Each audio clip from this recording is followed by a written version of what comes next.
Memandang kehidupan dari sudut pandang Allah. Shalom mitra produktif. Masih bersama dengan saya, Pastor Tommy Ringo, di Tahta Daud Channel dan Podcast Produktif dalam program 50 episode kehidupan yang dikendalikan oleh tujuan yang alkitabiah. Untuk apa kita ada di dunia ini? Episode kelima. Sebelum kita belajar bersama dan memulai perjalanan rohani yang mengasyikkan ini, mari kita memperkatakan dan merenungkan firman Allah yang tertulis dalam surat Yakobus 4 ayat 4b yang berkata, "Apakah arti hidupmu?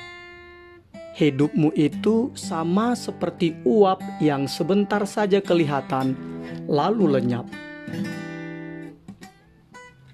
Dari ayat tersebut, kita diingatkan mitra produktif bahwa hidup kita di dunia ini begitu singkat, sehingga kita harus bijak mengelolanya. Dan bagaimana cara kita memandang kehidupan ini, maka hal itulah yang akan membentuk kehidupan kita. Itulah yang akan menentukan masa depan kita. Perspektif atau sudut pandang kita akan mempengaruhi cara kita memanfaatkan waktu, membelanjakan atau menggunakan uang, menggunakan talenta, dan menilai atau menghargai hubungan kita. Salah satu cara terbaik untuk memahami orang lain adalah dengan menanyakan kepada mereka satu pertanyaan, yaitu, bagaimana Anda memandang kehidupan Anda? Anda akan menemukan ada banyak jawaban berbeda sebanyak jumlah orang yang ditanyai mengenai hal itu. Ada yang berkata, kehidupan bagaikan roda yang berputar. Kadang Anda di atas, kadang Anda di bawah. Ada juga yang berkata, kehidupan ini bagaikan panggung sandiwara. Kita harus memerankannya atau melakoninya. Mitra produktif, jika saya bertanya, bagaimana Anda menggambarkan kehidupan Anda dan gambar apa yang muncul di benak Anda?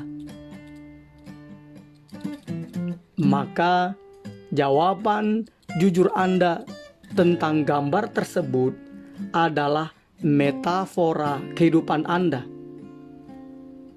Itulah pandangan tentang kehidupan yang Anda pegang secara sadar atau tidak sadar dalam pikiran Anda. Itulah gambaran Anda tentang bagaimana kehidupan berjalan dan apa yang Anda harapkan dari kehidupan itu. Bahkan, metafora kehidupan Anda yang tidak diucapkan mempengaruhi kehidupan Anda lebih dari yang Anda sadari. Ia menentukan harapan-harapan Anda, nilai-nilai Anda, hubungan-hubungan Anda, sasaran-sasaran Anda, dan prioritas-prioritas Anda. Contohnya, jika Anda menganggap kehidupan adalah sebagai pesta atau sorga dunia, maka nilai utama Anda di dalam kehidupan ini adalah bersenang-senang. Jika Anda melihat kehidupan sebagai suatu pertandingan atau pertempuran, maka Anda akan menghargai kecepatan dan kemenangan sebagai nilai yang utama dan yang sangat penting bagi Anda. Jika Anda menganggap kehidupan bagaikan roda berputar, maka nilai utama Anda adalah pasrah kepada keadaan atau kepada nasib. Dan jika Anda menganggap kehidupan sebagai panggung sandiwara, maka nilai utama Anda adalah khayalan dan kepura-puraan. Karena apa? Karena Anda akan bertindak hanya sebagai aktor atau artis.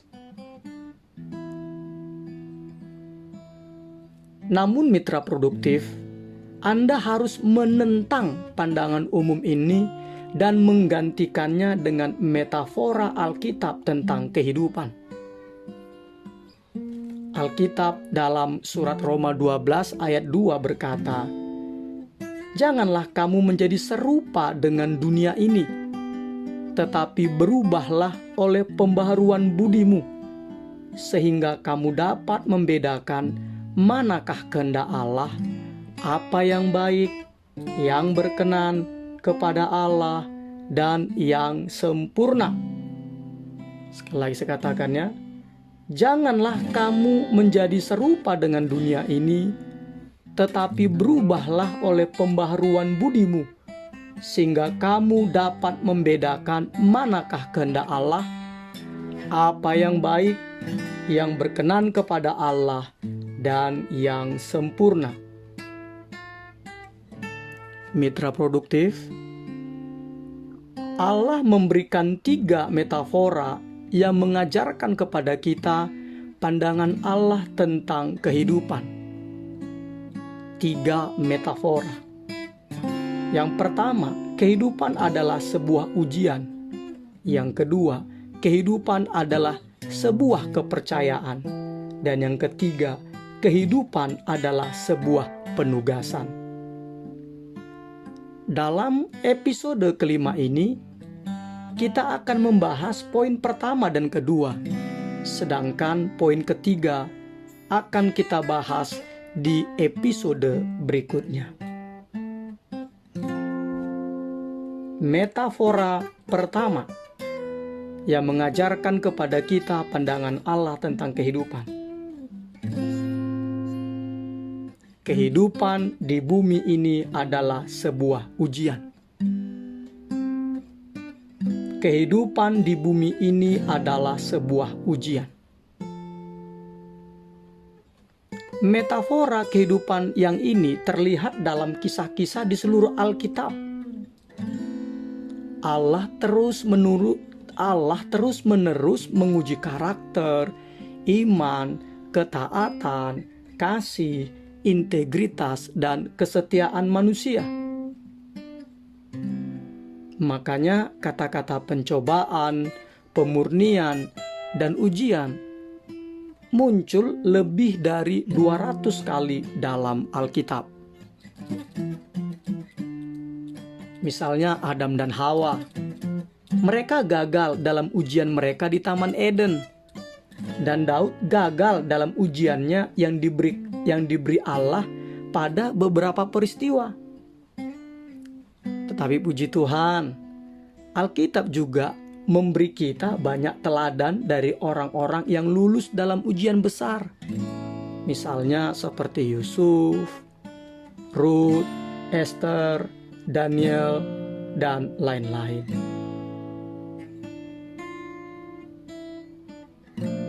Ingatlah mitra produktif, karakter itu dikembangkan dan ditunjukkan melalui ujian-ujian. Dan seluruh kehidupan adalah ujian. Sekali lagi, seluruh kehidupan adalah ujian. Allah terus-menerus mengamati tanggapan atau respon kita pada orang-orang, pada masalah, pada keberhasilan, pada konflik, pada penyakit, pada kekecewaan, dan bahkan pada cuaca. Allah mengamati, mengawasi tindakan-tindakan kita yang paling sederhana, misalnya seperti memungut atau membuang sampah, atau menolong orang dengan menunjukkan arah yang benar ke alamat yang dituju. Sebab apa? Sebab firman Allah berkata di dalam kitab Amsal 15 ayat 3, "Mata Tuhan ada di segala tempat, mengawasi orang jahat dan orang baik." Memang kita tidak tahu semua ujian yang Allah berikan kepada kita, mitra produktif. Tetapi kita bisa memperkirakan sebagian berdasarkan Alkitab tentunya ya. Kita akan diuji melalui perubahan-perubahan besar seperti adanya pandemi COVID-19 ini. Janji-janji yang tertunda, masalah-masalah yang sulit, doa-doa yang tak terjawab, kritikan-kritikan atau makian-makian yang tidak layak diterima, dan bahkan tragedi yang tidak masuk akal. Dan ujian yang sangat penting adalah bagaimana kita bertindak, merespons ketika kita tidak bisa merasakan kehadiran Allah dalam kehidupan kita. Nah, ini ujian yang sangat penting, mitra produktif, yaitu bagaimana kita bertindak, merespons ketika kita tidak bisa merasakan kehadiran Allah dalam kehidupan kita. Karena memang kadang-kadang Allah dengan sengaja mundur dari kita dan kita tidak merasakan kedekatannya seperti yang dialami oleh Raja Hizkia. Itu tertulis di dalam 2 Tawarikh 32 ayat 31.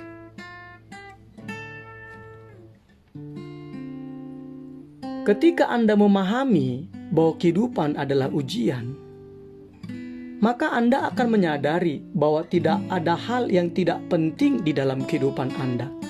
Semuanya penting. Tidak ada yang tidak penting. Semuanya penting. Bahkan kejadian terkecil sekalipun memiliki arti penting bagi pengembangan karakter Anda. Tiap hari merupakan hari yang penting. Dan setiap detik adalah kesempatan bertumbuh untuk memperdalam karakter Anda, untuk menunjukkan kasih, atau untuk bergantung pada Allah. Beberapa ujian memang terasa sangat berat, sementara ujian lainnya bahkan tidak Anda perhatikan. Tetapi semuanya memiliki makna kekal. Kabar baiknya adalah bahwa Allah ingin Anda lulus dalam ujian-ujian kehidupan itu. Lulus. Makanya Anda tidak pernah dicobai melampaui kekuatan Anda. Sekali lagi saya katakan, makanya Anda tidak pernah dicobai melampaui kekuatan Anda.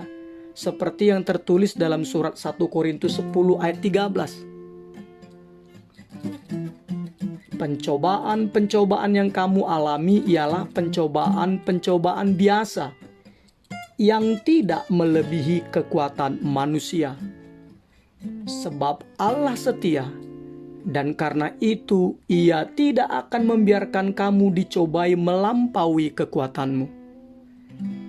Pada waktu kamu dicobai, Ia akan memberikan kepadamu jalan keluar, sehingga kamu dapat menanggungnya. Dan hebatnya lagi mitra produktif, setiap kali Anda lulus dalam sebuah ujian,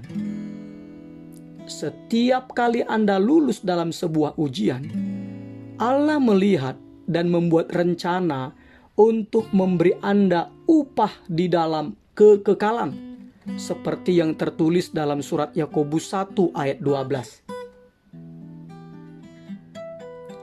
Berbahagialah orang yang bertahan dalam pencobaan, sebab apabila ia sudah tahan uji, ia akan menerima mahkota kehidupan yang dijanjikan Allah kepada barang siapa yang mengasihi Dia.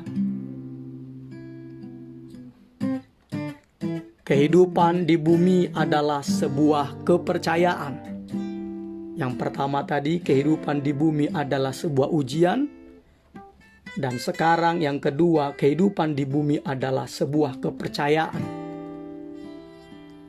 Inilah metafora jenis kedua dalam Alkitab tentang kehidupan. waktu yang kita miliki di bumi serta tenaga, kepandaian, kesempatan, hubungan, dan kekayaan kita semuanya adalah milik Allah dan pemberian dari Allah yang telah dipercayakan kepada kita untuk dipelihara dan dikelola.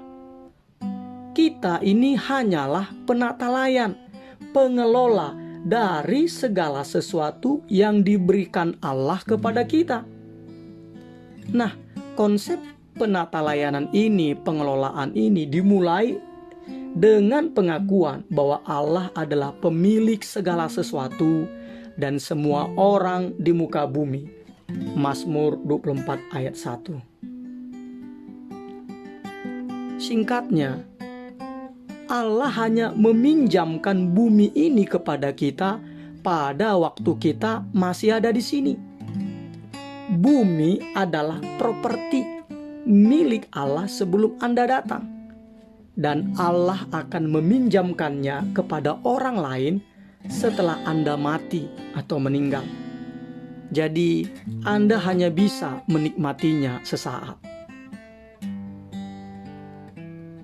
Perlu mitra produktif ketahui, pekerjaan pertama yang Allah berikan kepada manusia, yaitu Adam dan Hawa, adalah mengelola dan memelihara properti milik Allah. Peran ini tidak pernah dibatalkan. Ini merupakan sebagian dari tujuan kita sekarang. Segala sesuatu yang kita nikmati harus diperlakukan sebagai sebuah kepercayaan yang Allah tempatkan di dalam tangan kita, bukan milik kita. Bukan milik kita. Kita harus memiliki prinsip. Karena Allah yang memiliki segala sesuatu yang ada padaku, maka aku harus memeliharanya sebaik mungkin. Itulah prinsip yang harus kita miliki. Dan pada akhir kehidupan Anda di bumi, Anda akan dievaluasi dan diberi upah sesuai dengan seberapa baik Anda telah mengurus atau mengelola apa yang Allah percayakan kepada Anda. Ini berarti segala sesuatu yang Anda kerjakan, bahkan tugas-tugas harian yang sederhana, memiliki implikasi kekal. Jika Anda memperlakukan segala sesuatu sebagai suatu kepercayaan, Allah menjanjikan 3 imbalan dalam kekekalan. Ini tertulis dalam Matius 25 ayat 21. Imbalan pertama, Anda akan diberi peneguhan Allah. Itu dengan kata-kata baik sekali perbuatanmu. Kedua, imbalan kedua, Anda akan menerima promosi. Kata-kata yang tertulis dalam ayat tersebut adalah, aku akan memberikan kepadamu tanggung jawab dalam perkara yang besar. Nah, promosi. Baru imbalan upah yang ketiga itu Anda akan dihormati dan memperoleh kebahagiaan. Diwakilkan dengan kata masuklah dan turutlah dalam kebahagiaan Tuhan. Dan ternyata banyak orang gagal menyadari bahwa uang, kekayaan merupakan sebuah ujian sekaligus sebuah kepercayaan.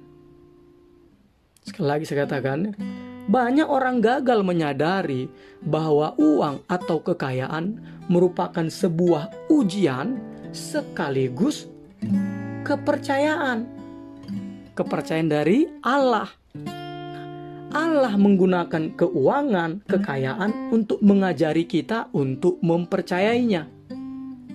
Dan bagi banyak orang, uang atau kekayaan adalah ujian terbesar. Allah memperhatikan bagaimana kita menggunakan uang untuk menguji apakah kita layak dipercayai atau tidak. Alkitab terjemah Terjemahan New Living Translation berkata dalam Lukas 16 ayat 11, "Jika engkau tidak dapat dipercaya dengan kekayaan dunia, siapa yang akan mempercayaimu dengan kekayaan sorga yang sebenarnya?" Bahkan di ayat ini ditegaskan, ada hubungan langsung antara cara kita menggunakan uang kita dengan kualitas kehidupan rohani kita. Kesimpulannya, mitra produktif, kehidupan ini merupakan ujian dan kepercayaan. Dan semakin banyak Allah memberi kepada Anda, maka semakin banyak tanggung jawab yang Tuhan harapkan, yang Allah harapkan dari Anda. Injil Lukas 12 ayat 48b berkata, "Setiap orang yang kepadanya banyak diberi, daripadanya akan banyak dituntut. Dan kepada siapa yang banyak dipercayakan, daripadanya akan lebih banyak lagi dituntut." Episode kelima, berpikir dan merenungkan tujuan hidup kita. Nilai-nilai atau prinsip-prinsip yang harus kita pikirkan dan renungkan adalah: kehidupan merupakan ujian dan kepercayaan. Sekali lagi, kehidupan merupakan ujian dan kepercayaan. Ayat untuk diingat, Lukas 16 ayat 10a.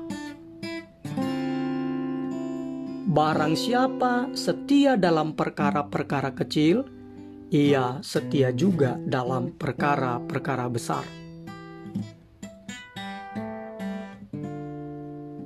Pertanyaan untuk dipikirkan dan didiskusikan: apa yang telah terjadi padaku akhir-akhir ini yang sekarang aku sadari merupakan sebuah ujian dari Allah? Dan apakah hal-hal terbesar yang Allah percayakan kepadaku? Immanuel, Tuhan menyertai kita, saudaraku yang produktif. Amin.